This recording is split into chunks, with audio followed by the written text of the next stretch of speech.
오늘 우리 계신 하나님의 말씀 디모데후서 1장 1절에서 18절까지 말씀입니다.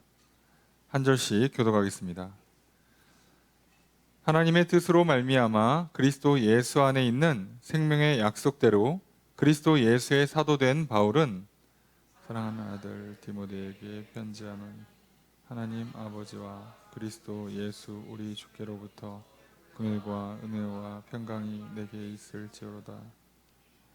내가 밤낮 간구하는 가운데 쉬지 않고 너를 생각하여 청결한 양심으로 조상적부터 섬겨오는 하나님께 감사하고 내 눈물을 생각하여 너 보기를 원함은 내 기쁨이 가득하게 하려 함이니 이는 내 속에 거짓이 없는 믿음이 있음을 생각함이라.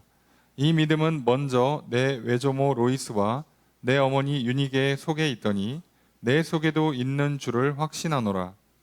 그러므로 내가 나의 안수함으로 내 속에 있는 하나님의 은사를 다시 부릴 듯 하게 하기 위하여 너로 생각나게 하노니 하나님이 우리에게 주신 것은 두려워하는 마음이 아니요 오직 능력과 사랑과 절제하는 마음이니 그러므로 너는 내가 우리 주를 증언함과 또는 주를 위하여 갇힌 자 된 나를 부끄러워하지 말고 오직 하나님의 능력을 따라 복음과 함께 고난을 받으라. 하나님이 우리를 구원하사 거룩하신 소명으로 부르심은 우리의 행위대로 하심이 아니요 오직 자기의 뜻과 영원 전부터 그리스도 예수 안에서 우리에게 주신 은혜대로 하심이라. 이제는 우리 구주 그리스도 예수의 나타나심으로 말미암아 나타났으니 그는 사망을 패하시고 복음으로써 생명과 썩지 아니할 것을 드러내신지라. 내가 이 복음을 위하여 선포자와 사도와 교사로 세우심을 입었노라. 이로 말미암아 내가 또 이 고난을 받되 부끄러워하지 아니하며 내가 믿는 자를 내가 알고 또한 내가 의탁한 것을 그 날까지 그가 능히 지키실 줄을 확신함이라. 너는 그리스도 예수 안에 있는 믿음과 사랑으로서 내게 들은 바 바른 말을 본받아 지키고 우리 안에 거하시는 성령으로 말미암아 내게 부탁한 아름다운 것을 지키라. 아시아에 있는 모든 사람이 나를 버린 이 일을 내가 안하니 그 중에는 부겔로와 허모게네도 있느니라. 원하건대 주께서 오네시보로의 집에 긍휼을 베푸시옵소서. 그가 나를 자주 격려해 주고 내가 사슬에 매인 것을 부끄러워하지 아니하고 로마에 있을 때에 나를 부지런히 찾아와 만났음이라. 원하건대 주께서 그로 하여금 그날에 주의 긍휼을 입게 하여 주옵소서. 또 그가 에베소에서 많이 봉사한 것을 내가 잘 아느니라. 아멘. 할렐루야. 수요일 저녁 주임 전에 나와 말씀을 배우시는 성도님들을 주님의 이름으로 환영합니다. 우리 옆에 있는 분들과 사랑의 기절 나누겠습니다. 인사합시다. 사랑합니다. 축복합니다. 이 시간 주 앞에 나와 말씀을 배우신 성도님들에게 주님의 크신 은혜가 함께 있기를 주의 이름으로 축복합니다. 우리 나누는 교환 함께 보시면서 오늘 본 말씀 디모데후서 1장 1절에서 18절까지 살펴보겠습니다. 먼저 1절 말씀 함께 읽습니다. 시작. 뜻으로 말미암아 그리스도 예수 안에 있는 그리스도 예수의 사도된 바울은 자, 디모데후서도 디모데에게 보내는 두 번째 편지란 뜻이죠. 그러니까 편지 형식이니까 처음에는 누가 누구에게 편지를 쓴다 이렇게 돼 있어요. 그래서 정확히는 주어 수어가 안 나오고요. 딱 그냥 누구라고 하는 거죠. 누구로부터. 자, 누구로부터예요? 바울이죠. 바울. 바울로부터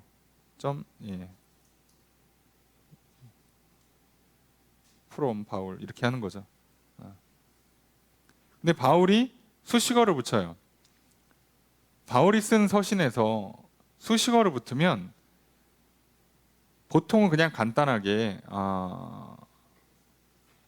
앞에 수식어를 붙일 때 뭐 사도된 나 바울은 뭐 누구누구 무슨 바울을 하면 바울이 그 수식어를 붙일 때요 절대 그냥 붙이지 않습니다. 그 서신을 보내는 데 있어서 강조가 되는 중요한 내용을 앞에다 일부러 붙여서 써요. 그럼 이제 우리는 눈치를 좀 챌 필요가 있어요. 하나님의 뜻으로 말미암아 그리스도 예수 안에 있는 생명의 약속대로 그리스도 예수의 사도된 바울은, 그러니까 보통 그냥 썼으면 그리스도 예수의 사도된 바울 이렇게만 쓰면 되는 거예요. 근데 앞에 두 가지를 붙였잖아요.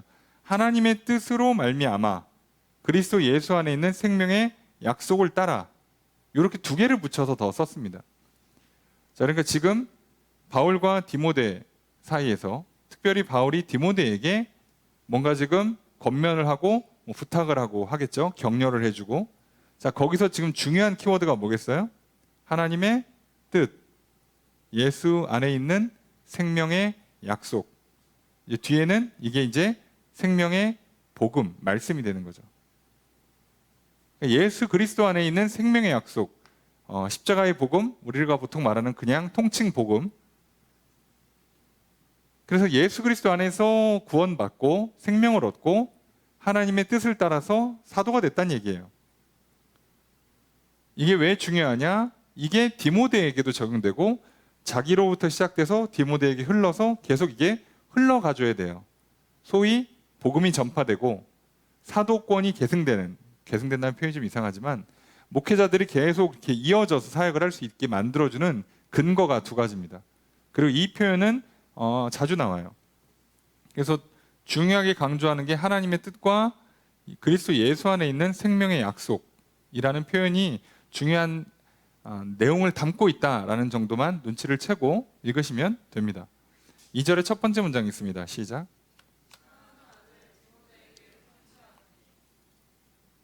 자, 여기도 주어 수로가 정확히 있는 게 아니죠. 편지한다는 원문에는 없어요. 그냥 디모데에게 하고 끝나는 거라고 그랬죠. to 디모데. 자, 디모데에는 앞에다 수식어를 붙였어요. 사랑하는 아들. 친아들 아니니까 아들과 같은. 그러니까 사랑하는 아들과 같은 디모데예요. 동역자이고 어린 후배고 지금 에베소에서 사역을 하고 있는 목회자임에도 불구하고 다른 거 다 빼고 사랑하는 아들이라고 붙였어요. 이게 지금 바울이 디모데를 대하는 가장 중요한 악센트가 여기 있는 거죠. 자기를 설명한 악센트가 앞에 하나님의 뜻, 그리스도 예수 안에 있는 생명의 약속이었다면 디모데와 지금 디모데를 향한 중요한 악센트는 사랑하는 아들에 있어요. 왜 이렇게 얘기를 하는가? 뒤에 보면 내용이 나옵니다. 인간적으로는 조금 바울이 좀 짠해요. 예. 그럴 수밖에 없어요.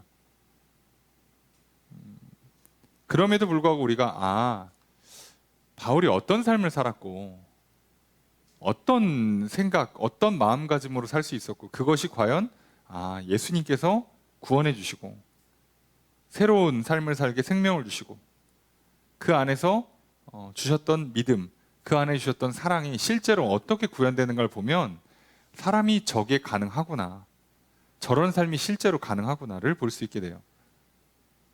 그걸 보고 나면 오늘 우리의 삶은요, 사실 하나님한테 안 혼남은 다행인 삶에 가깝다고 할 수 있어요.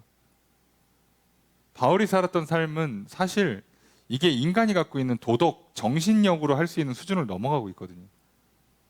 어떻게 그게 가능할까? 예.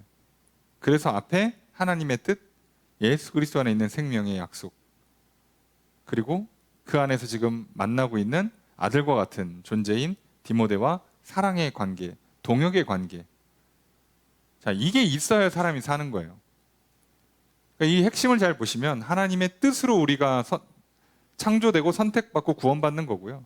그 구원의 구체적인 통로는 예수 그리스도로 말미암아서 그분의 십자가의 피가 나의 죄를 대속하고 그분을 믿음으로 말미암아 하나님께 나를 의롭다고 받아주시고 그래서 나에게 새로운 생명, 새 생명, 표현이 어렵습니다만 생명이 곧 하나님이고 하나님이 곧 사랑이고 이래가지고 결국 우리가 생명을 얻는다, 새로운 존재가 된다, 거룩한 삶을 산다가 다 사랑으로 산다는 거예요. 우리 영혼이 비로소 사랑이 채워지기 시작하는 거예요.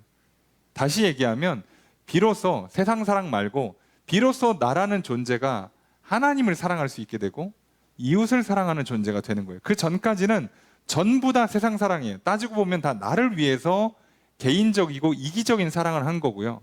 계산기 두드려서 이해 득실이 있어야만 돼요. 최소한 명예라도 있어야 돼. 최소한 자기 의라도 채워야 되는 도덕심이라도 종교심이라도 만족시키는 이득이 없으면 절대 하지 않았어요. 그거는 하나님 사랑, 이웃 사랑이 아니고 자기 사랑, 세상 사랑이죠.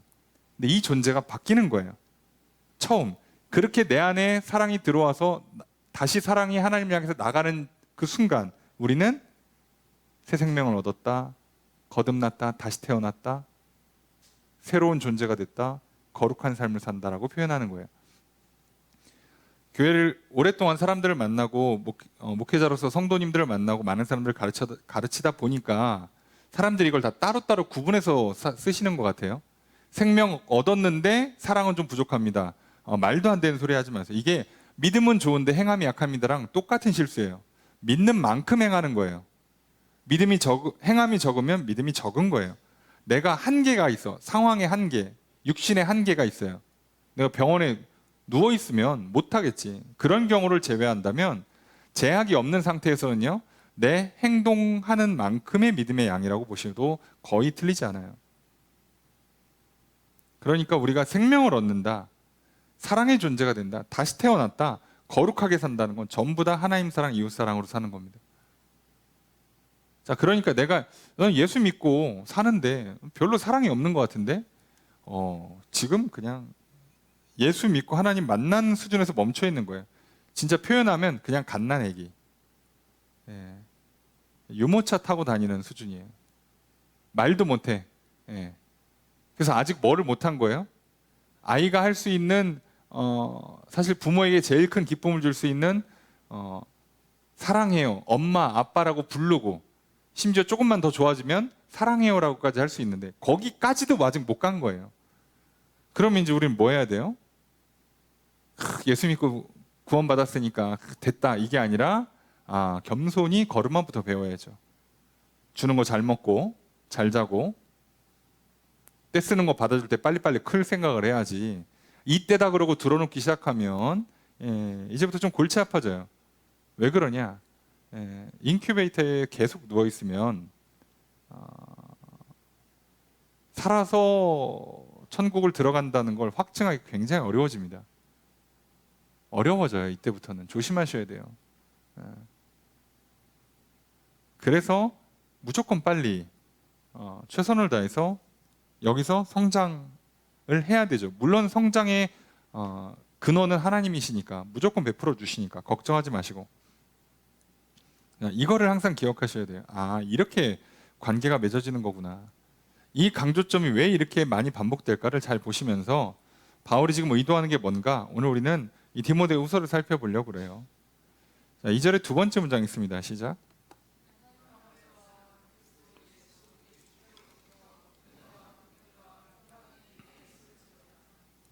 예. 자, 이거는 그냥 인사고 축복의 문구예요. 그래서 있을지어다. 그래서 정확히는 은혜와 긍휼과 평강이 너희에게 하고 끝난다고 그랬죠. 축복 문구라서. 그래서 요게 주어예요. 은혜와 긍휼과 평강이 내게 있을지어다, 있기를 바란다 라는 뜻이죠. 이거는 뭐 거의 그 관용어구예요. 건드린 게 없어요. 그래서 그냥 축복해주고 축하 인사하고 그리고 이제 시작하는구나 보시면 돼요. 이제부터 본문이 시작되겠죠. 3절 읽겠습니다. 시작.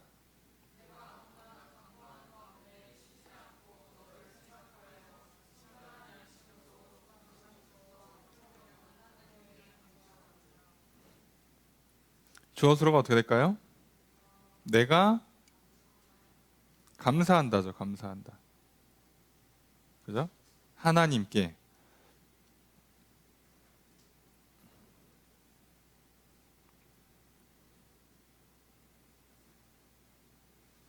자, 여기에 수식어가 어떻게 붙냐면 내가 하나님께 감사한다.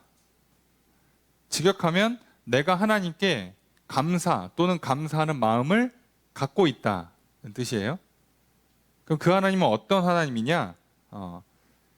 내가 조상으로부터 청결한 양심으로 섬기는, 자, 조상으로부터 섬겨오는 하나님, 내가 청결한 마음으로 조상 때부터 섬겨왔다. 바울의 집안이 조상 대대로 이렇게 하나님을 섬겼다는 얘기냐? 뭐 그럴 리가 없겠죠. 그 뜻이 아니겠죠. 자, 그럼 조상부터 섬겨왔다라고 표현한 내용이 뭘까라고 하면 약간 이것도 관용어라고 보셔야 돼요. 조상들이 가졌던, 조상들이 섬겼던 믿음대로 나도 그렇게 하나님을 섬긴다는 거예요. 조상들이 섬겼던 하나님, 나도 그 하나님, 동일한 하나님을 섬기고 있다는 거예요. 그러면 오늘 벌써 이제 눈치가 빠르신 분들은 뭔가 자꾸 바울이 자기와 하나님과 뭐를 자꾸 엮고, 디모데랑 자꾸 엮어요. 뒤에 보면 디모데 어머니, 할머니까지 나오거든요. 왜 이렇게 자꾸 이렇게 엮을까?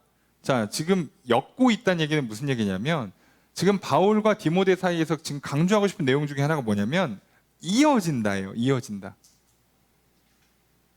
바울은 이제 거의 죽기 직전이에요. 이 편지를 쓰고 1년 정도 뒤에 죽는 걸로 알려졌거든요.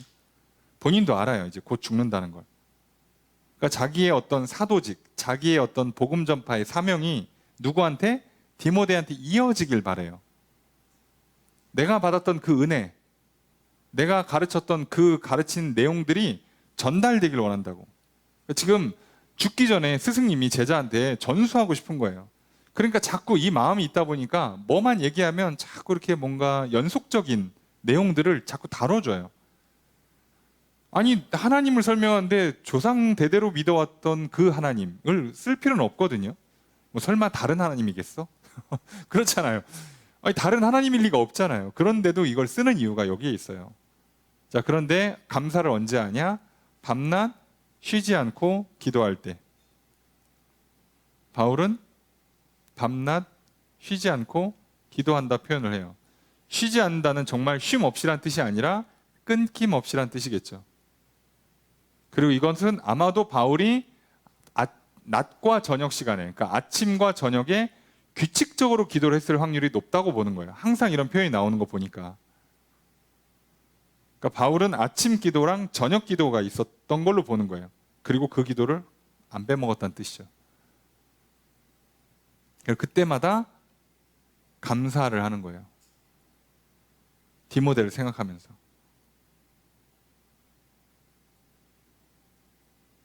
그러니까 디모데를 생각하면서 감사를 할 때 어떤 내용을 감사하는가? 우린 다 알 수는 없죠. 근데 이것은 디모데를 위해서 기도해 준다. 디모데를 위해서 디모데와 자기 사이에서 좋은 일이 많았다는 뜻이잖아요. 하나님께 내가 디모데를 생각하고 기도할 때 감사 기도가 나온다는 건 좋은 일이 많았다는 얘기니까, 바울이 참 디모데와 좋은 관계였고 하나님께 늘 기도해 주고 있구나. 자, 이 정도만 이해하시면 돼요.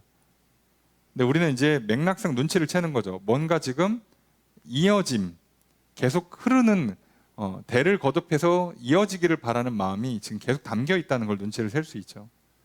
4절 읽습니다. 시작.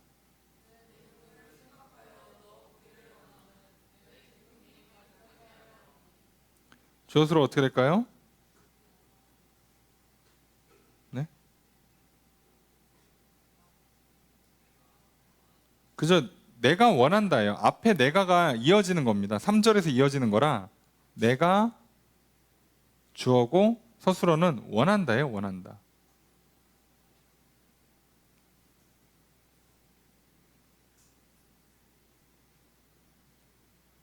무엇을 원하냐? 너 보는 것을.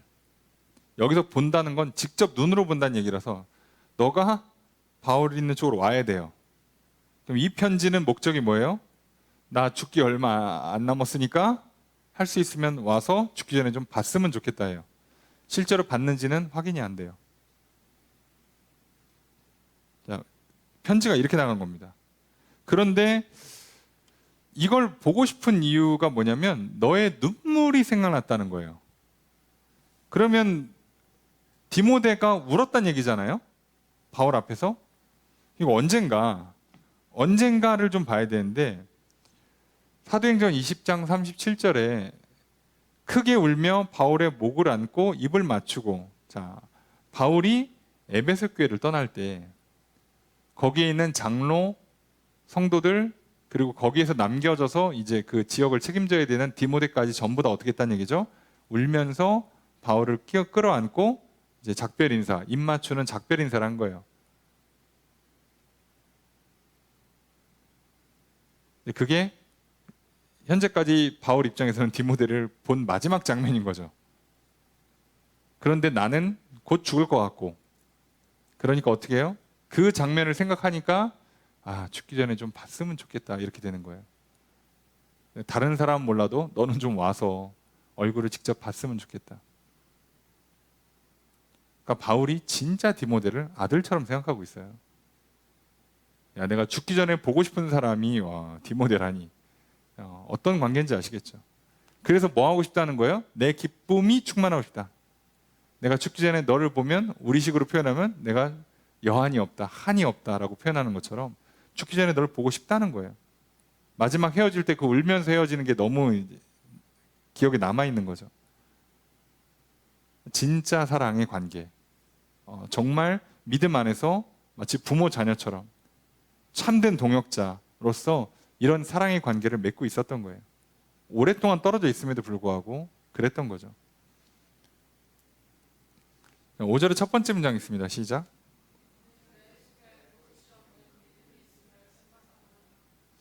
주어서는 어떻게 될까요?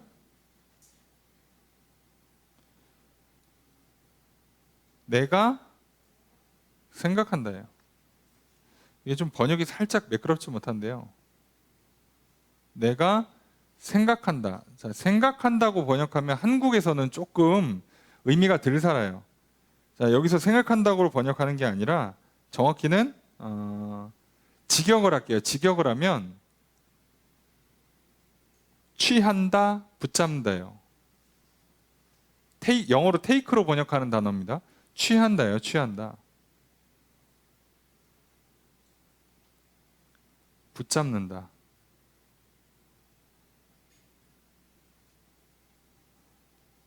뭘 취할까요? 기억을 취한다. 어떤 기억? 내 안에 거짓이 없는 믿음이 있었다라는 그 기억을 내가 지금 붙잡고 있다는 거예요. 직역이 이렇게 돼요. 거짓 없는 믿음이 내 안에 있는 걸 내가 생각해서 보고 싶다. 자, 이렇게 할 수 있지만 지금 계속 바울이 지금 하고 싶은 거는 계속 기억나는 거예요. 내가 너 보기 원하는 건 예전에 눈물 흘렸던 장면이 기억나는 거고, 또 그 안에 거짓 없는 믿음이 있었던 게 기억나는 거예요. 그러니까 보고 싶은 거야, 자꾸. 그런 장면들 때문에. 근데 이 진실된 믿음, 그리스도를 믿고 그리스도 안에서 동역하는 이 진실된 믿음, 이 그냥 얘기를 안 하고 제가 계속 이어지는 방식으로 설명한다고 그랬잖아요. 5절의 두 번째 문장 읽겠습니다. 시작.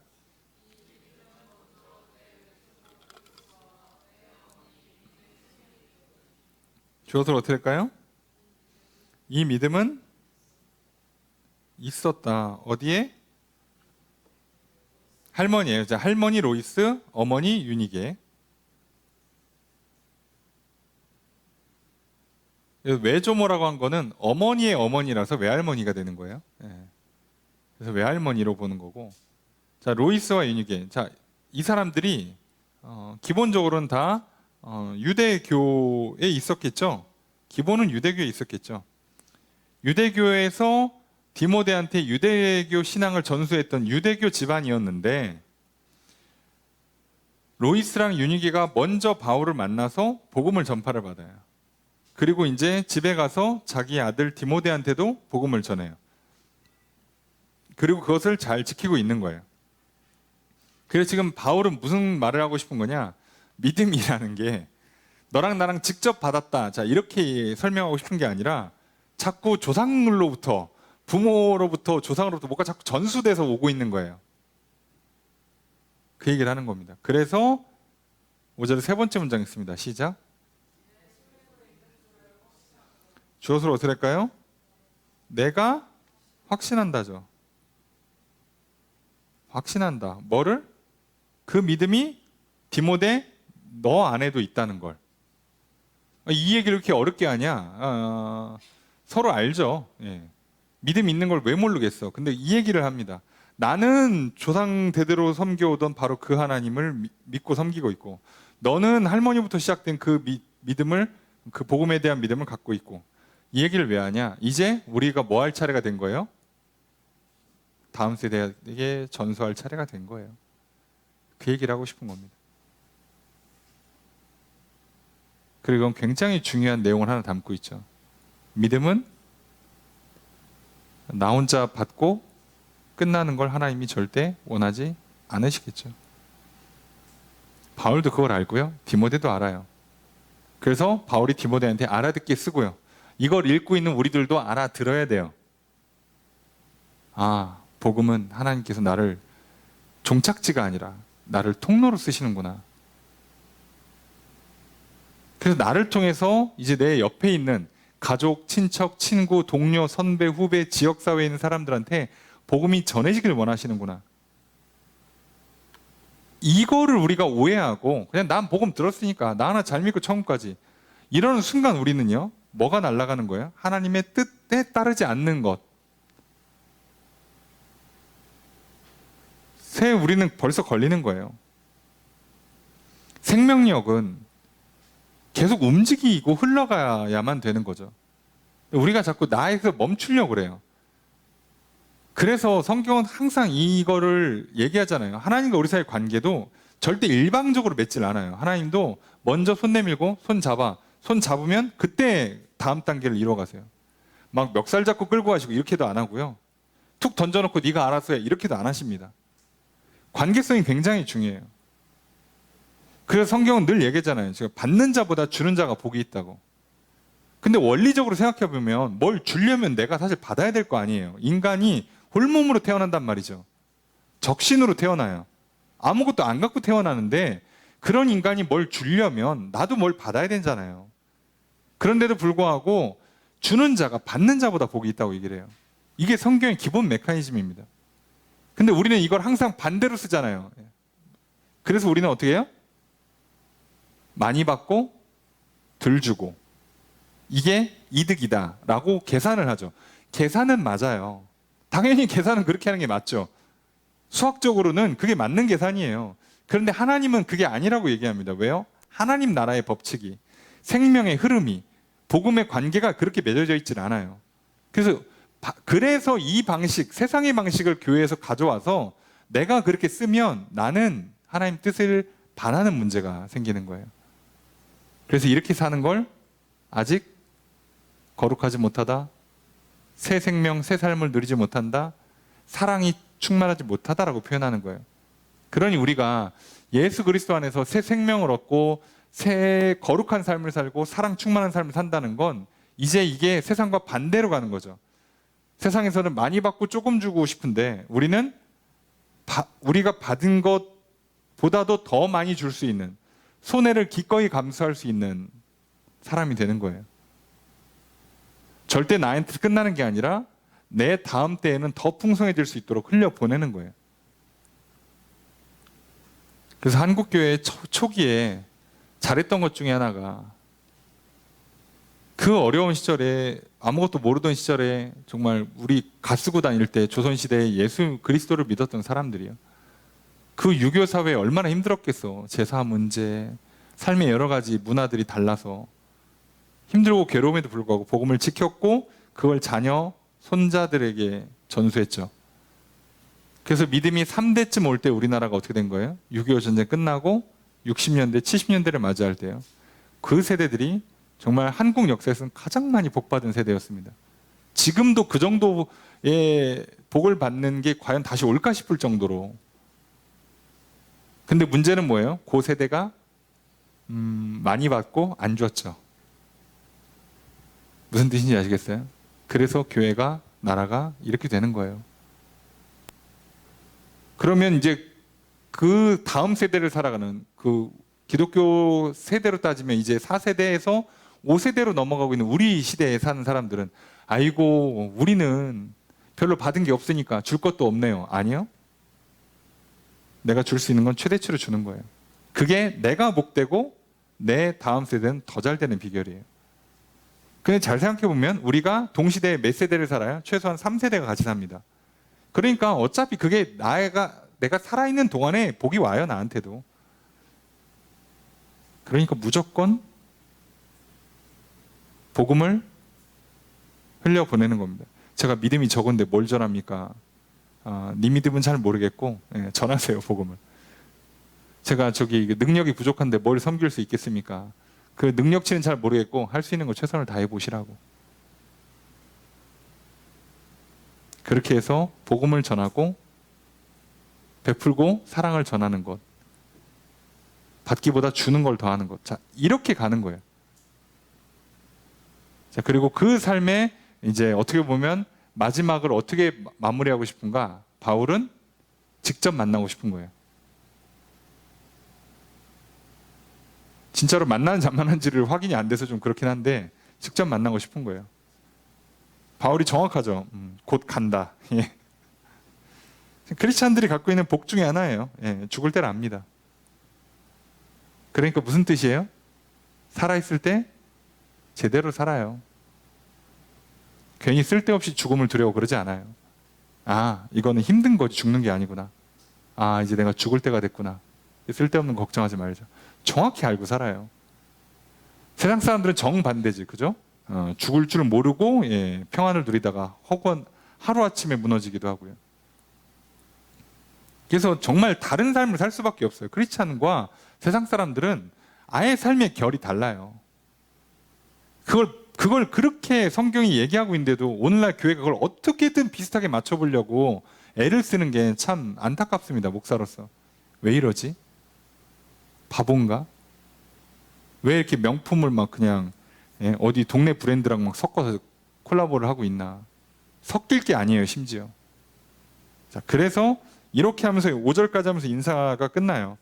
그러면서 이제 진짜 권면, 격려의 내용이 이제 6절부터 나오는데, 이 내용을 보시면 이 큰 맥락에서 이해가 될 겁니다. 왜 자꾸 전해받아서 잘 간직하고 풍성히 누리다가 잘 전해주는 이 연속선상, 이어짐에 관한, 이 연결에 관한 이야기를 바울이 왜 시작부터 했는가?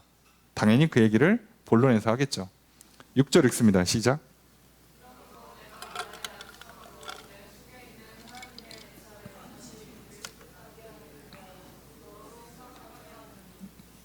주어서 어떻게 될까요? 내가 생각하게 한다. 또는 생각나게라고 하는 게 조금 더 익숙한 번역이겠죠. 너로 하여금 생각나게 한다. 바울이 디모데로 하여금 생각나게 하겠다는 거예요. 여기서 생각나게 한다는 건 기억이 올라온다는 것의 의미로서 과거를 기억한다는 의미보다는 일깨워준다는 뜻이에요. 여기서는. 그래서 기억한다라고 번역하는 게 아니라 일깨운다고 번역합니다. 뭘 지금 깨우쳐주고 싶어요. 소위 각성. 한 단계 더 업그레이드를 시켜주고 싶은 거라고. 어떻게 하냐? 안수를 해주고 싶은 거예요. 직접 만나서. 안수기도를 해주고 싶어.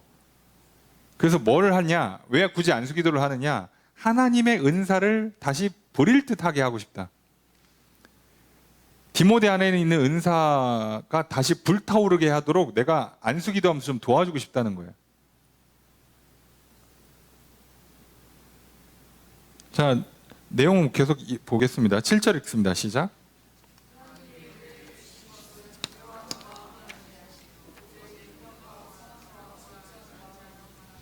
주어서로 어떻게 될까요?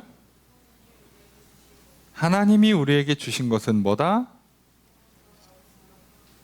이것이다예요. 이것이다. 그죠?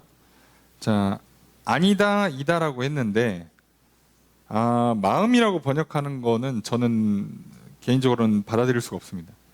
이게 마음, 항상 이게 번역이 너무 여러 가지로 된다고 그랬잖아요.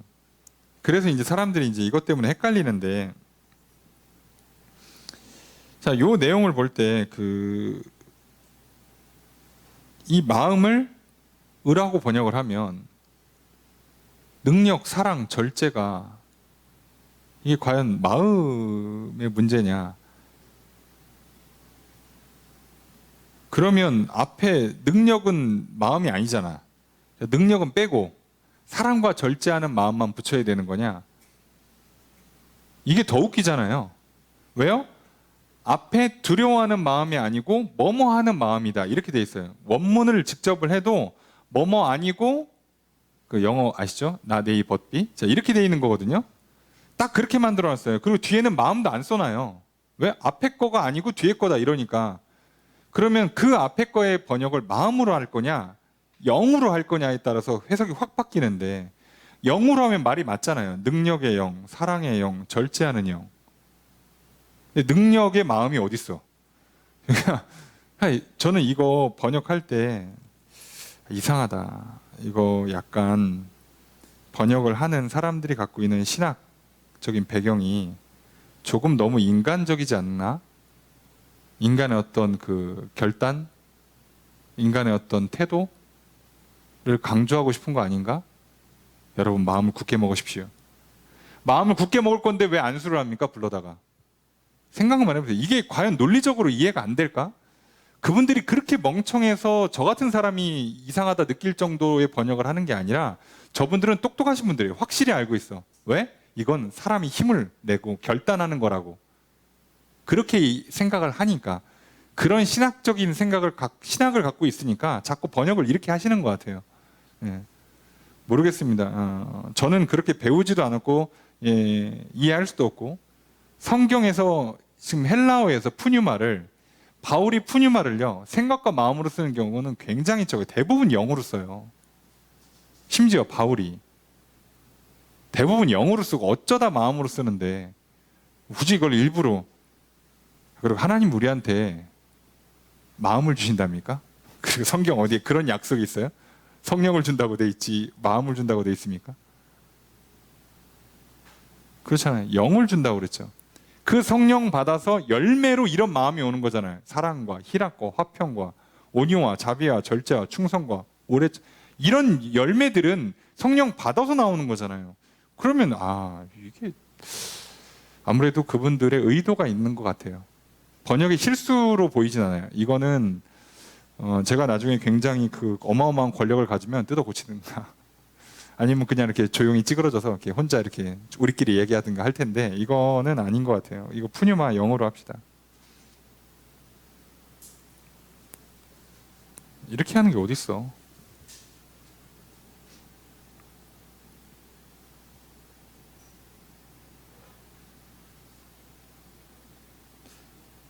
자, 그래서 하나님께서 우리에게 주신 성령은 두려워하는 영을 주신 게 아니라 능력과 사랑과 절제를 주는 영이라는 거예요. 그리고 이 내용이 아마도 디모데가 장로회 해 목사 안수 받을 때, 그때 바울도 같이 안수기도 해줬겠죠. 그때 공식적으로 디모데한테 하나님께서 특별히 약속해 줬거나 그날 체크된 은사가 능력, 사랑, 절제일 가능성이 높아요. 그래서 바울이 이거를 다시 불타오르게 해주고 싶다는 거예요. 내가 다시 기도해줘서. 이게 마음의 문제였으면 그냥 마음 굳게 먹어 이렇게 쓰지.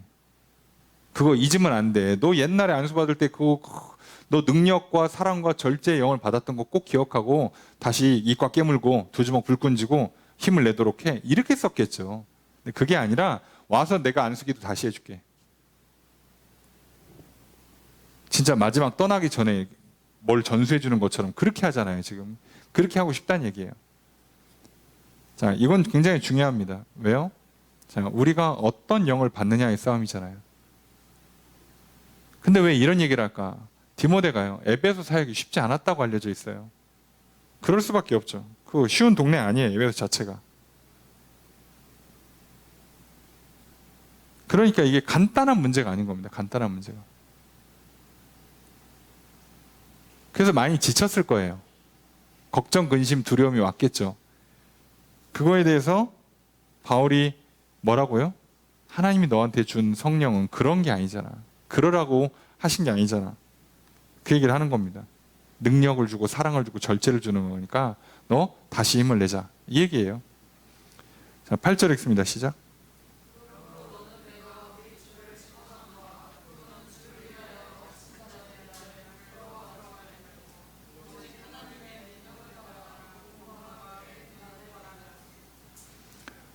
자, 주어서는 어떻게 될까요?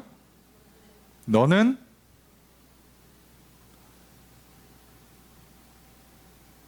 자, 말하라 받아라예요. 뭐는 하지 말고 뭐는 받아라인데, 자, 뭐를 하지 말래요?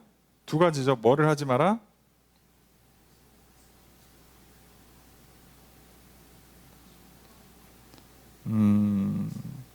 이거는 증언함은 하라는 거구나.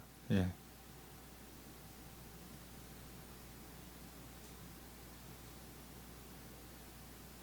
자, 한국식으로는 뭐 그렇긴 한데, 자, 너는 뭐 하라는 거예요? 우리 주를 증언함과 주를 위해서 갇힌 자 된 바울을 어떻게 하라고? 부끄러워하지 마라.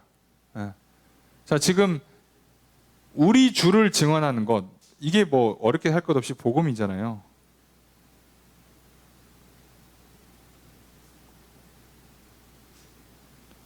예수 그리스도의 복음을 전하고, 그리고 그걸 전하다가 지금 감옥 가 있는 바울, 그죠? 이걸 부끄러워하지 말라는 거예요.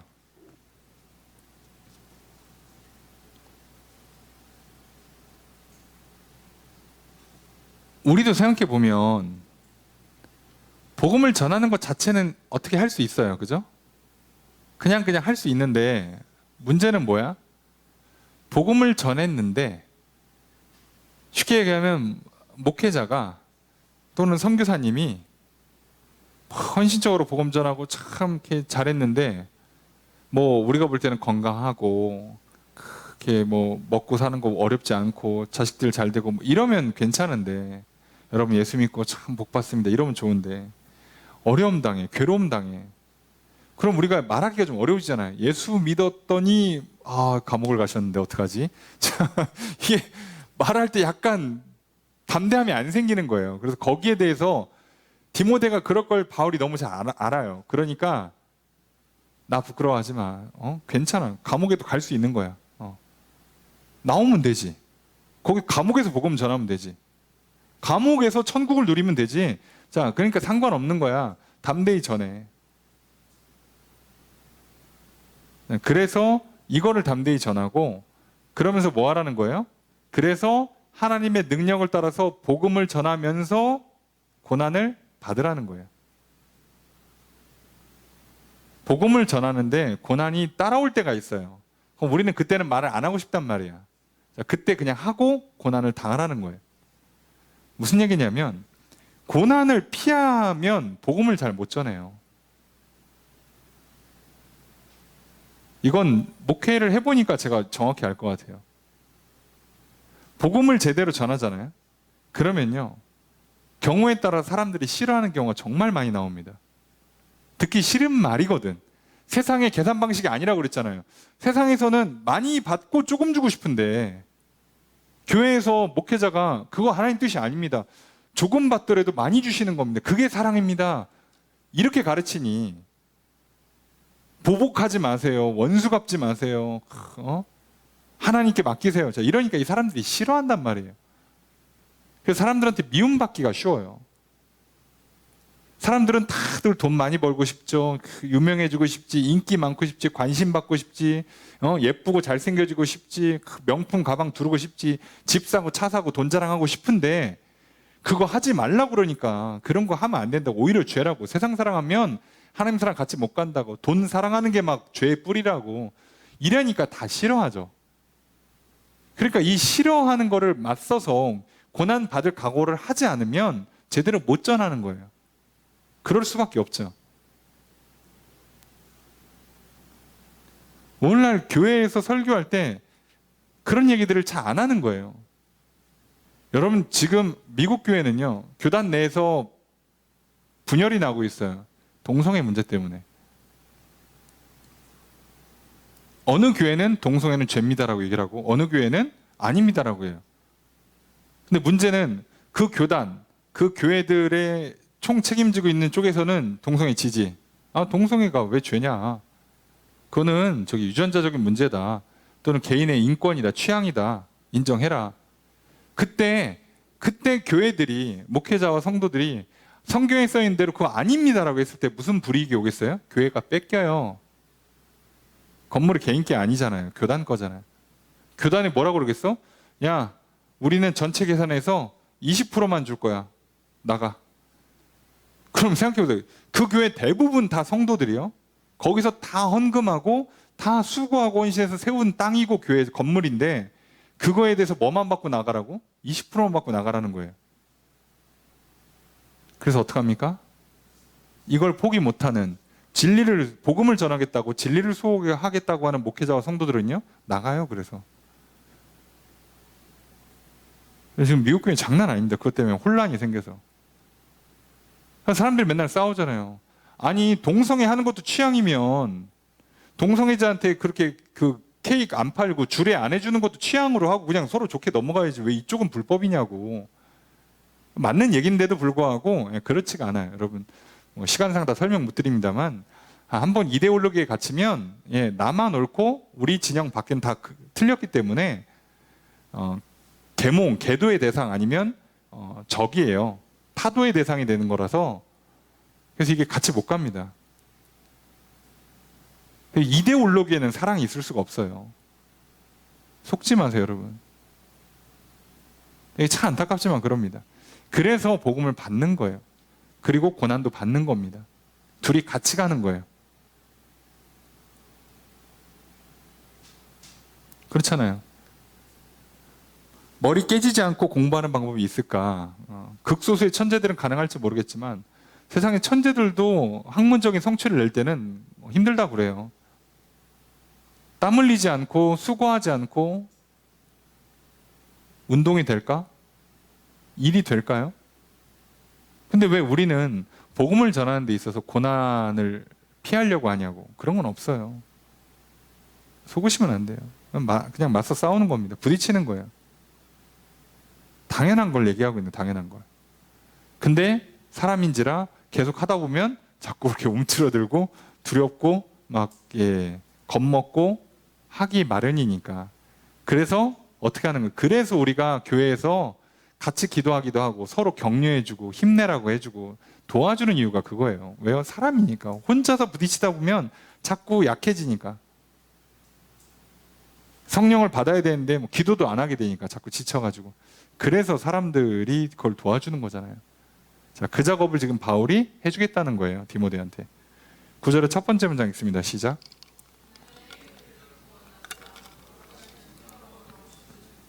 주어서로 어떻게 될까요? 하나님이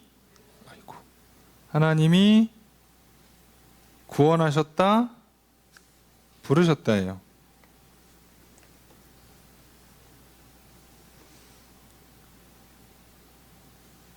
하나님이 우리를 구원하셨다, 거룩한 부름, 소명으로 초대하셨다. 그러니까 모든 사람들은 다 구원받고 부름을 받는 거잖아요. 근데 성도로 부름받는 사람이 있는, 대부분은 성도로 부름받지만 사도로 부름받는 사람들이 있어요. 보냄을 받는 사람들이 있죠. 자, 이 사람들은 조금 더 요구가 되는 게 뭐예요? 자, 요구해야지. 고난. 갈 때는 고난 생각해야죠. 그런데 성도들도 내 가족, 친척, 친구, 동료, 선후배 할 때의 고난은 각오해야죠. 최소한. 그 정도 고난은 각오해야지. 야, 너 자꾸 그 얘기할 거면, 교회 가자고 얘기할 거면, 야, 너 오지 마. 그걸 각오해야죠. 야, 우리 그룹에서 나가. 그걸 각오해야지. 아니야, 내가 얘기 안 할게. 친하게 지내자. 자, 과연 그게 우리를 구원받고 부르심에 맞게 따라가는 거냐? 아니겠죠. 자, 9절의 두 번째 문장 읽습니다. 시작.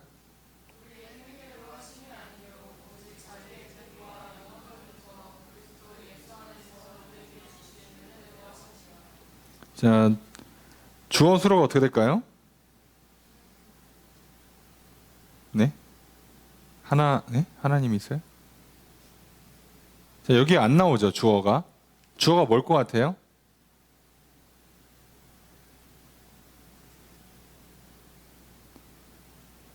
원문은 이것은으로 붙거든요. 그 앞에 있는 내용 중에 하나님이 우리를 구원하시고 부르셨다예요. 그죠? 구원하고 부르신 것은 뭐로 말미암았다예요. 그죠?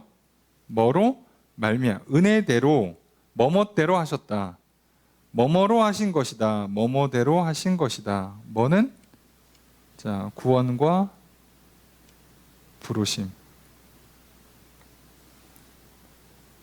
뭘로 하셨대요? 뜻과 은혜대로. 그게 하나님의 뜻이고 하나님의 은혜라는 거예요. 우리가 구원받고 부름받아서 성도로, 사도로 살아가는 것 자체가 하나님의 뜻이고 은혜였다는 거죠. 내가 뭘 해서 받은 게 아니라는 거예요. 그러니까 어떡하라는 얘기지? 결론은 잘 받아, 잘 간직해, 그 다음에 잘 전해줘요. 이게 지금 오늘 본문의 핵심입니다. 그러니까 잘 받아, 그리고 잘 간직하고 있다가 잘 전하는 거야.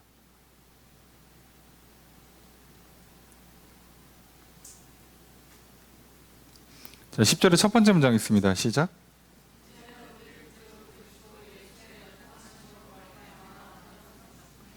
주어서로 어떻게 될까요? 계속 이것이에요. 뭐가? 구원과 부르심이, 그죠? 어떻게 됐다? 나타났다. 뭐로 말미암아서? 그죠? 예수 그리스도께서 이 땅에 오시는 것으로 말미암아 나를 구원하고 나를 성도로, 사도로 부르시는 게 확실히 나타난 거예요. 눈에 띄게 보이는 거잖아요. 이제 부인할 수 없게 된 거죠. 아, 하나님 나를 부르시는구나. 나를 구원하시는구나. 그러니까 이제부터 우린 뭐만 하는 거라고요? 잘 받고, 잘 간직하고, 잘 전해주는 거. 요 얘기하는 겁니다. 10절의 두 번째 문장 있습니다. 시작.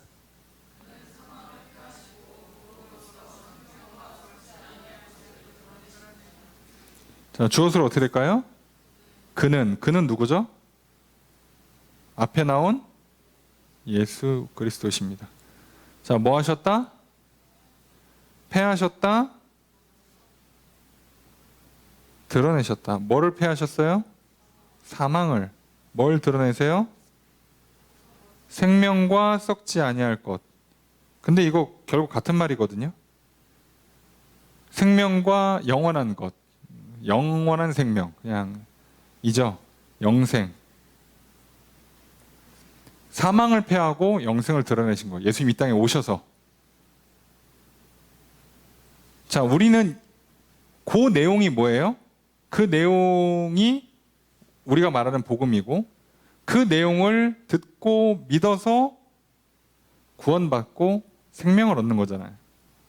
그래서 우리가 생명을 얻고 구원과 생명을 얻어서 또 부름받아서 각자 부르심에 따라서 직분을 가지고 이 땅에서의 삶을 살아가는 거죠. 그 얘기를 하는 겁니다. 11절 읽습니다. 시작.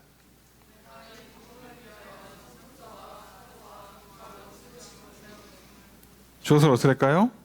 내가 그죠? 세우심을 입었다. 이거 우리식으로 표현하면 뭐라고 번역하는 게 제일 무난하냐면 임명받았다예요. 임명받았다.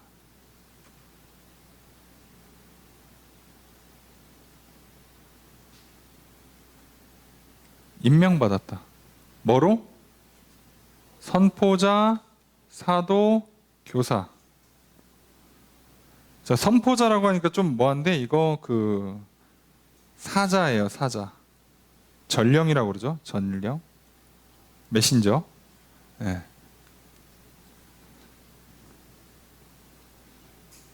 그러니까 이거 나가서 전하고 그대로 전하고 못 알아들으면 가르쳐주고. 자, 이게 지금 복음을 전하는 것으로서 바울이 가진 사명의 직책들인 거죠. 나는 선포자니까 그대로만 전달할 거야. 사자니까, 사도니까 밖으로 나가서 이방인을 위해서 할 거야. 교사니까 가르쳐 줄 거야. 이 일을 하는 거예요. 이거에 임명받은 겁니다. 그래서 중요한 얘기를 하는 거죠. 12절 함께 읽습니다. 시작.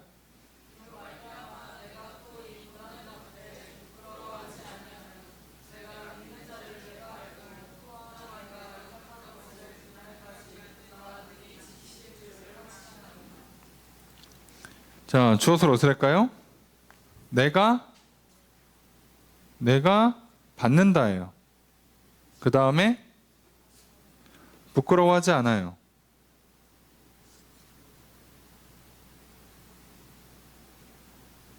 이게 주 문장입니다. 내가 받고 부끄러워하지 않아요. 뭘 받아요? 고난을.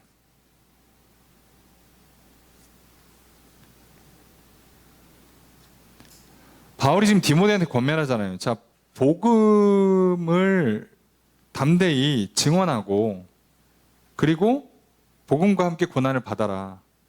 그게 우리가 부름받은 거다. 나도 그렇게 부름받았다. 그래서 이것 때문에 나도 고난을 받는 거다. 그래서 지금 실제로 감옥에 갇혀 있죠. 그런데 자기는 뭐라고요? 이거 부끄러워하지 않는다는 거예요.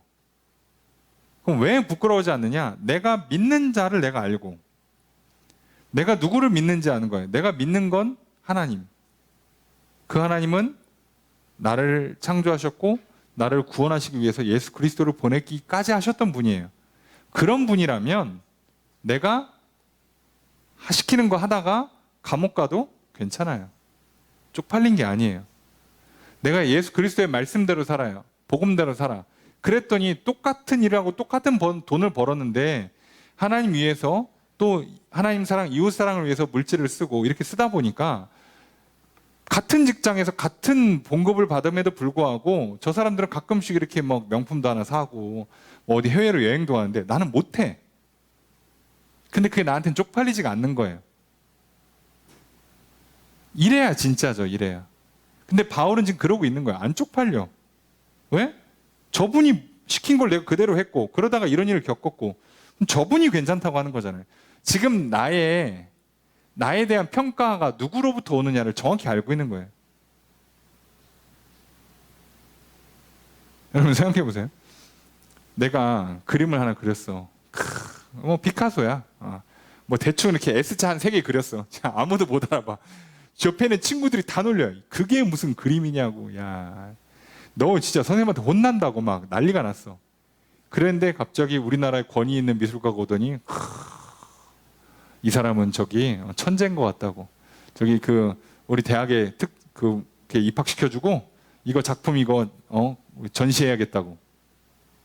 자, 그러면 이 학생이 친구들이 볼 때마다 그게 뭐냐고 놀릴 때 쪽팔릴까요? 안 쪽팔려요. 오히려 반대로 해야겠지. 아유, 니들은 전세산 팔아도 내 그림 하나 못 사 임마. 가치를 알고 있잖아요. 우리 이게 진짜 중요한 거예요. 많은 사람들이요, 건강의 가치를 몰라요. 인생 뭐 있어? 마셔라, 부어라, 즐겨라, 뭐 이러고 있다 쳐요. 그때 그 사람들이 손가락질해. 니들은 즐길 줄도 모르고 돈 벌어서 뭐해? 먹고 쓰는 거지. 야, 니 게 맛을 알아, 고기 맛을 알아. 그러면서 야, 이런 것도 한번 사고 막 놀고 즐기는 거지. 라고 할 때 우리가 절제하는 것이 주는 기쁨, 하나님께 잘해서 칭찬받고 상 받는 게 얼마나 큰지를 알면 우리가 그게 부끄러울까요? 저 사람 손가락질 한다고? 옷을 저렇게 입었어. 돈을 저렇게 써. 아유, 제대로 쓰지도 못하고. 아유, 뭐 일을 저렇게 해. 그게 부끄러울까요? 아니요. 생각해 보세요. 내가 회장님 아들인데, 아들아, 너 저기 위장 취업해. 저기 그래서 면접 보고 저기 들어가서 말단직원으로 들어가서 가서 저기 좀 있어. 그래서 좀 갈굼 좀 당하고 이렇게 이상한 사람들 누군지 나한테 몰래 보고서 써. 그래서 했네. 그래서 서류 조작했더니 야, 뭐 시골에서 와가지고 부모님도 이름도 없고 뭐 엄청 무시하는 거야. 너 뭐냐고 막. 이 사람이 이렇게 부끄러울까요? 아니죠. 누구누구 과장 기억해둘게. 자, 이 사람이 갈굼당할 때 부끄러울까요? 집에 가면 부끄러울까요? 아니요. 진짜 부끄러우면요, 한 달 뒤에 회장님 오실 때 그 과장 부장이 부끄러움 당하겠지. 어유 김 과장, 우리 아들이 그러던데 많이 갈군 다음에 너 회사 너무 오래 다녔나 보다. 저기 멀리 좀 가. 내가 널 위해서 지방에다 자리 하나 만들어줄게. 이 사람이 쪽팔림 당하는 거예요. 자, 바울은 이걸 알고 있어요. 게다가 내가 의탁한 것을 그날까지 능히 지키실 것을 믿는다. 내가 의탁한 것, 내가 하나님께로부터 위탁받았다는 거거든요. 영어로 디파짓, 보통 이렇게 기금, 기탁금, 보증금 같은 건데, 내가 하나님으로부터 받은 거를 하나님이 지켜준다는 거예요. 그럼 바울이 하나님으로부터 받은 게 뭐겠어? 복음이죠. 나는 감옥에 갇혀서 죽는다고 끝나는 게 아니라는 거예요. 왜요? 이거 하나님이 그대로 또 다음 사람한테 넘겨줄 거니까. 그래서 바울은 지금 누굴 부르는 거예요? 그 사람으로 디모데를 부르는 거예요. 이게 중요하죠. 내가 누구한테 평가를 받냐, 내가 누구한테 칭찬과 책망을 듣냐, 누구한테 상과 벌을 받냐를 정확히 알고 있고, 내가 가진 것이 무엇이고 이걸 어떻게 누구한테 전달해 줘야 되는지를 알고 있으면, 그러면요, 사명을 감당하다가 고난당하는 게 부끄럽지가 않죠. 근데 우리는요, 이 정도까지도 못 가고 그저 세상과 비교하면서 부끄러움을 당해. 나는 집안이 왜 이 모양이야? 나는 왜 외모가 이거밖에 안 돼?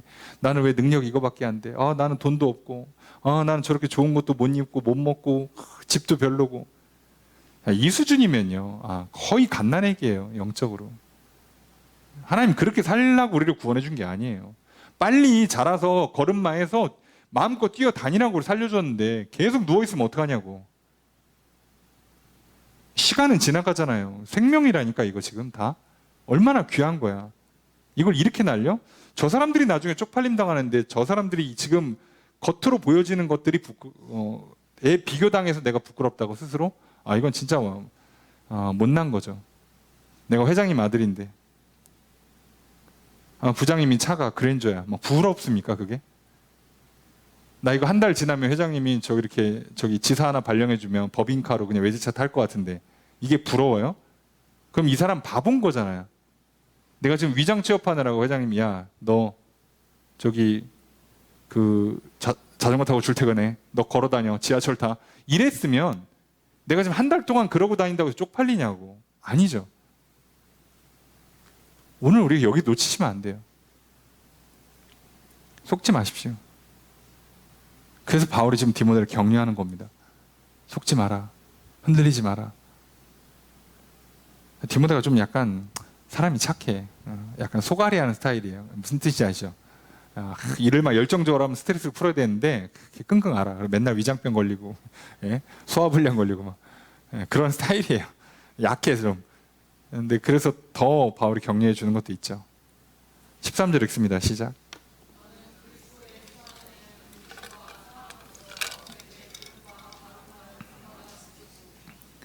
저것을 어떻게 할까요? 너는 지켜라예요. 뭘 지키래요? 나한테 들은 뭐를? 바른 말을. 자, 여기 본받아 지키라 이렇게 돼 있는데요. 이 본받아 지키라가 무슨 뜻이냐면, 모범으로 갖고 있으라는 얘기예요. 샘플로. 샘플? 표본으로 갖고 있으라는 거예요. 그러니까 지키라는 얘기인데, 요게 표본이에요. 요게 기본, 원본이라는 거죠. 이거 갖고 있으라는 거죠. 그러니까 바울이 전해준 복음이 원본인 거예요. 너 이거 잘 갖고 있어. 근데 이거 그냥 갖고 있는 게 아니에요. 의지로 갖고 있는 게 아니라 그리스도 예수 안에 있는 믿음과 사랑으로. 바울이 전해준 복음, 그리고 그 복음 안에서 예수 그리스도 안에 있는 믿음과 사랑을 받아서 잘 지키라는 겁니다. 그리고 14절 함께 읽습니다. 시작.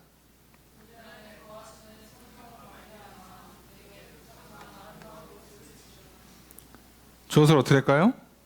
계속 너는이죠. 너는 뭐하라? 지켜라. 또 이번엔 뭘 지키래요? 아름다운 것. 바울이 부탁한 아름다운 것. 뭐겠어요? 부탁했다는 표현이 아까 얘기한 의탁이에요, 의탁. 디파짓. 예, 보증으로 맡겨놓은 거. 뭐겠어? 복음이죠. 우리 안에 거하시는 성령으로 말미암아서 너한테 부탁한, 너한테 맡겨준 그 아름다운 것. 복음이에요. 그러니까 복음을 지키는 비결이 뭐겠어요? 성령으로 말미암아 예수 그리스도 안에 있는 믿음과 사랑으로. 그러니까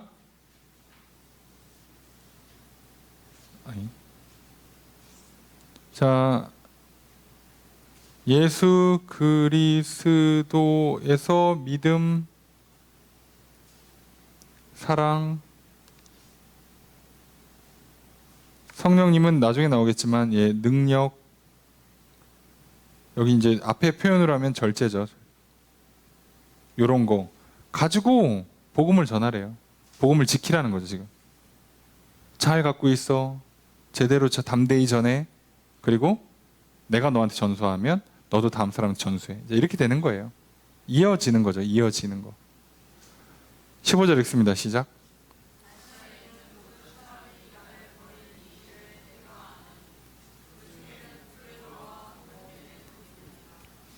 자, 15절은 딴 얘기가 나와요. 다른 얘기가. 이제 1차 중요한 얘기는 이제 14절에 끝난 거고요. 15절부터는 이제 바울이 지금 감옥에 수감되어 있는 어떤 상황, 그 사정을 좀 설명하고 있어요. 자, 그 중에 내용을 보면 주어서로 어떻게 될까요?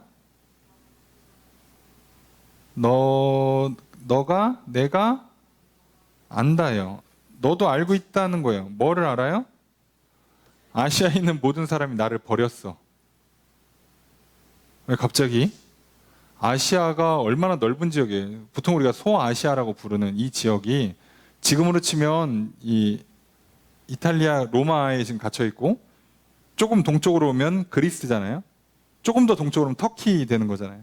터키 좀 더 넘어오면 이제 우리가 보통 말하는 중동 지역으로 가는데, 아니 요 동네 사람들이 다 아시아인데 여기 있는 사람들이 다 바울을 버렸다고? 왜 그랬을까요? 지금 박해를 받고 있어요. 그래서 바울은 복음 전하다가 감옥에 갇혀 있어요. 처음에 예루살렘에서 잡혀서 로마에 가서 재판할 때는 항소심을 한 거잖아요. 나 억울합니다. 로마 시민으로서 억울한 일을 당했습니다라고 항소심한 거고, 그래서 그때는요 감옥에 갇힌 게 아니라 가택연금을 당했어요. 그러니까 특정 범위 안에서만 못 나오는 거지 사람들 만나고 하는 거 아무 문제 없었어요. 여기는 진짜 감옥이에요. 지하 동굴로 파놓은 감옥, 쇠고랑 찬 감옥. 그러니까 지금 이 당시 이제 황제가, 우리가 그 유명한 그 네로 황제인데 무슨 이유인지 모르지만 많은 학자들이 동의하는 건 지가 불질러 놓고 로마의 대화재가 나거든요. 불질러 놓고 이거 그리스도인들이 한 겁니다. 그래서 잡아다 죽여요.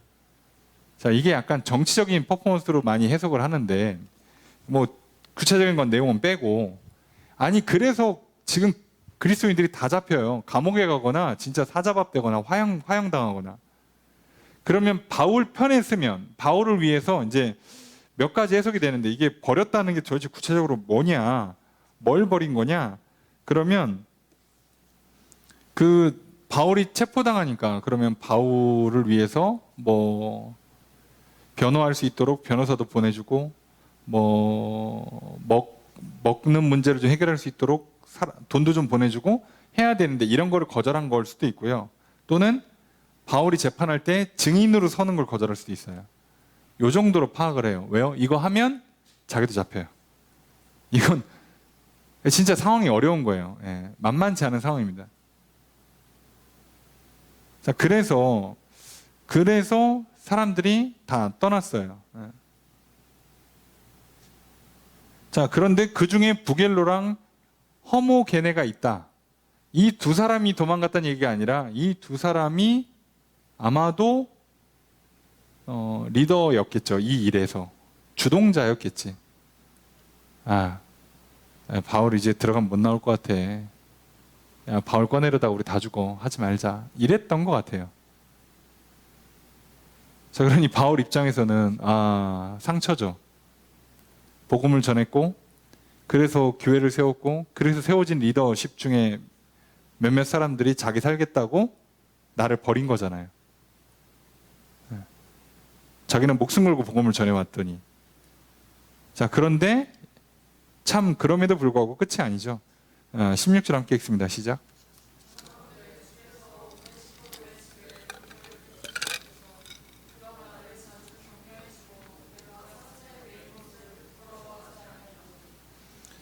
자, 이게 원하건대 뭐마옵소서가 이제 약간 그 청유라고 부탁하는 거예요. 베풀어 주세요라고 하는 거거든요. 하나님 베풀어 주세요. 누구한테? 오네시보로의 집에 긍휼을 베풀어 주세요. 왜냐? 그가 뭐 했다? 격려해 줬다? 부끄러워하지 않았다.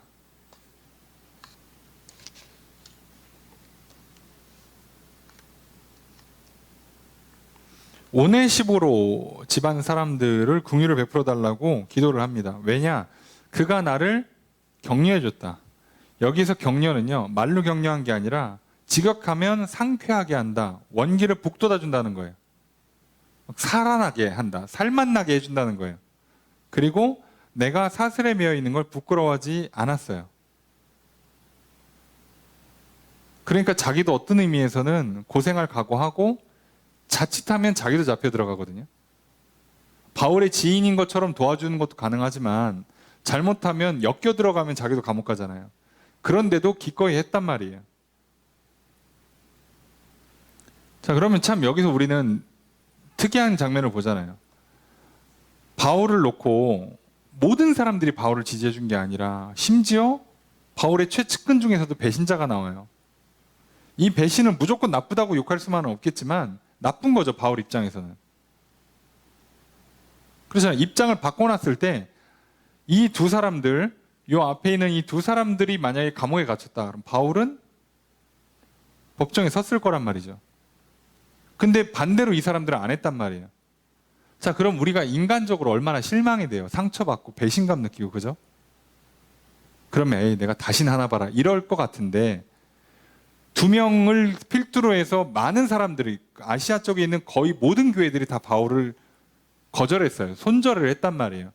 그런데 오네시보로는 그렇게 하지 않았어요. 어떻게 보면 숫자로 치면은 오네시보로 집안 사람 해봐야 몇 명이나 되겠어. 이 집을 가정교회로 라고 한다 쳐도 대단한 숫자는 아닐 거란 말이에요. 몇십 명 많아야.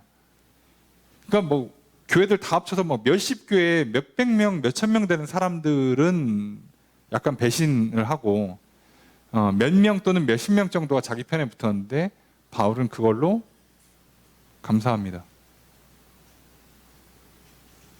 늘 기억하셔야 돼요.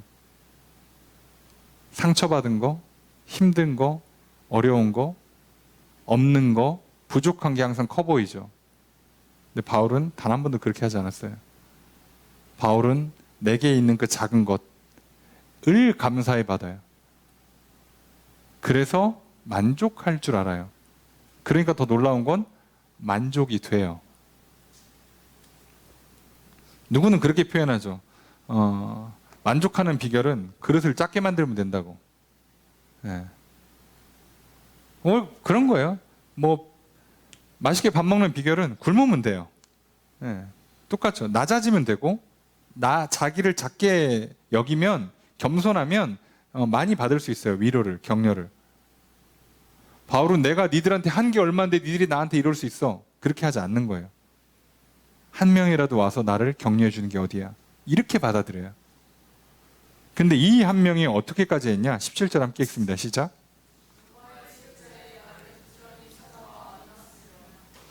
주어서 어떻게 될까요?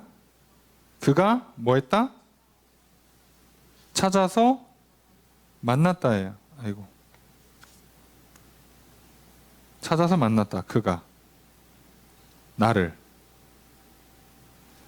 자, 근데 이 오네시보로가 왜 이렇게 찾아서 만나야 되냐면, 내가 로마에 있을 때 그가 열심히 부지런히 나를 찾았어요. 왜 그러냐면 어딘지 몰라. 현대라고 생각하시면 안 돼요. 어디서 재판받고 어디서 감옥 가는지 몰라요. 옛날처럼 전화가 돼, 편지가 됩니까? 안 돼요. 바울이 지금 감옥에 갇혔고 지금 아무도 도와주는 사람이 없다는 얘기를 듣고 달려와서 도와주러 왔는데 어디 있는지를 몰라. 그래서 뒤져야 되는 거예요. 여기저기 돌아다녀야 된다고. 그래서 결국은 어땠다? 그래서 나를 만났다예요. 그냥 한 것도 아니야. 진짜 열정을 갖고 온 거예요. 진짜 사랑. 근데 그 하나에 바울은 위로를 받고 격려를 받고 만족을 한다고요. 여러분, 우리가요, 세상 사는 비결이 뭘 것 같습니까? 아휴, 세상 사는 게 너무 힘들고 외롭습니다. 나 이쁘다는 사람도 없고, 나 칭찬해주는 사람도 없고, 다 저것들 다 계산기 두드리고 앉아있고, 다 믿을 놈 하나도 없고, 아, 세상 참 고독하다, 외롭다, 쓸쓸하다. 여러분, 그 우리의 인간의 한계를 아시는 하나님께서 어떻게 하시냐면, 하나님이 직접 나를 사랑해 주세요. 이게 무서운 게요. 그 하나가 모든 게 다 없어도 그 하나로 만족이 된다고요. 바울은 모든 소아시아 지역에 있는 모든 사람들이 다 배신을 했는데 이 한 명 찾아오는 걸로 만족한다고요. 놀라운 건 만족이 된다고. 진짜 사랑이니까. 여러분, 속으시면 안 돼요. 아무리 조건이 다 갖춰지고 외형이 화려하고 뭔가 그럴듯한 게 있는데 사랑 없이요 계속 채워보세요. 그러면 만족이 안 되는 기적이 일어납니다. 뭘 갖다 채워놔도. 그럴듯한 뭐 학교에, 직장에, 직업에, 그럴듯한 뭐 좋은 뭐 이렇게 명함 좋은 친구들의 남들이 볼 때 부러울 만한 막 배우자에, 막 집에, 차에 막 쫙 깔아놨는데요. 만족이 안 생겨요. 왜요? 누군가 나는 상처를 줄 거거든, 거기에. 그 상처 하나만 받아봐. 죽는 소리 납니다. 막 대굴대굴 굴러요. 내가 집이 막 40평짜리인데 누가 100평짜리 샀대. 야, 잠 못 잡니다. 막 소화가 안 되고요. 그런데 사랑을 받잖아요. 그러면 집도 없어. 예, 월세 살아. 나도 월세 살아. 아니, 결혼했는데 둘이 같이 열심히 벌어서 월세 살아. 자, 그런데도요, 괜찮아요. 이게 괜찮아요. 사람들이 다 나를 미워하는데 그 한 사람 때문에 괜찮아요. 여러분, 가끔 굉장히 힘든 시기를 이겨낸 사람들이 뭐라고 그래요? 그때 내 옆에 있어줬던 그 한 사람 때문에 내가 버텼다고 그러잖아요. 그 사람이 뭐 되게 훌륭한 사람이고 돈 많고 똑똑한 사람이 아니라 그냥 내 옆에서 진짜 나를 격려해주고 응원해주는 그 한 사람. 더 무서운 건 뭔지 아시죠? 생을 마감하시는 극단적인 선택을 하시는 분들은 마지막 찾고 찾다 그 한 사람을 못 찾아서 죽는 거라니까요. 그래서 우리가 기억하셔야 돼요. 왜 복음이 그렇게 중요한가? 진짜 생명은 사랑에서만 구현되는 거잖아요. 근데 인간적인 사랑은 안타깝지만 생명력이 없어요. 영혼을 살리지 못한다고. 그래서 하나님이 시작하신단 말이에요. 그 복음을 듣고 받아들이고 그걸 누리고 있다가 전하는 게 얼마나 복된 삶이에요. 바울과 디모데는 그 삶을 살고 있어요. 근데 그 삶을 살다가 여러 가지로 힘들고 어렵고 지칠 때 그래서 어떻게 하는 거예요? 격려해 주는 거예요. 중요한 일이야. 잘하고 있어. 다시 한번 불타오르게 하자. 회복하자. 똑같죠? 우리도 속지 마세요. 하나님 사랑 없이 우리가 이 험한 세상을 살 수 있을까? 여러분 좋아하는 사람이 많을 것 같아요. 여러분 미워하는 사람이 많을 것 같아요. 살아보세요. 여러분을 도와주는 사람이 많을 것 같습니까? 여러분을 괴롭히고 속이고 뺏으려는 사람이 많을 것 같습니까? 살아보시라고. 그 삶에서 여러분 마음이 만족되고 평안하고 행복을 누릴 수 있을 것 같아요? 네? 대한민국 이만하면 잘 살지 싶지만 나보다 잘 사는 사람이 너무 많지. 맨날 나만 없지. 다 있고. 이상하죠. 네. 그렇지 않습니까?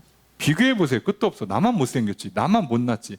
나만 무능하고, 나만 인기 없고, 나만 집 없고, 차 없고, 돈 없고, 나만 없죠, 맨날. 예. 그래서 우리는 진짜 사랑하는, 나를 진짜로 사랑하시는 하나님, 그리고 믿음 안에서 나를 진짜로 사랑하는 이런 좋은 동역자 하나, 그 한 사람이 있어야 사는 거예요. 그게 우리를 살리는 겁니다. 자, 그래서 바울이 이 상황을 버티는 거예요. 우리 같으면 배신감에 상처받고 쓰러져서 그냥 병 걸려 죽어요. 근데 바울이 감옥에서 뭐 했을 것 같습니까? 밤낮 기도 안 되잖아. 감사기도 안 되잖아요. 디모데를 생각할 때마다 감사기도 안 되잖아. 이게 중요한 거죠. 18절 첫 번째 문장 있습니다. 시작.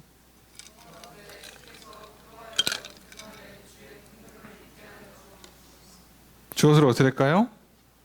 여기도 원컨대 주옵소서죠. 뭐뭐 해 주세요 라고 기도하는 겁니다. 뭐 해 주세요?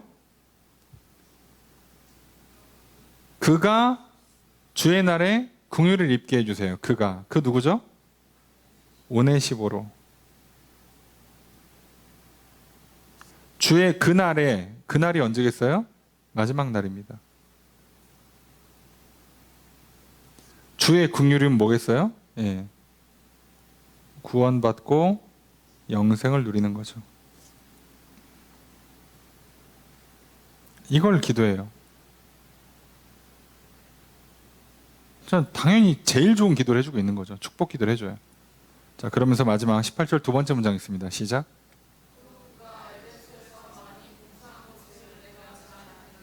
주어를 어떻게 될까요? 그죠? 너는 잘 안다. 뭘 잘 알아요? 그가, 오네시보로가 에베소에서도 봉사를 많이 했어요. 그러니까 지금 오네시보로는요, 에베소에 있는 사람, 디모데도 알아요. 근데 아시아 지역에는 수많은 사람들이 다 자기를 버릴 때 그 소식을 듣고 와서 지금 멀리서 와가지고 찾아서까지 헤매서 찾고 만나서 도와주고 있어요. 그러면서 이걸 칭찬해 주면서 바울도 디모데한테 너도 좀 와라 이 얘기를 하는 거죠.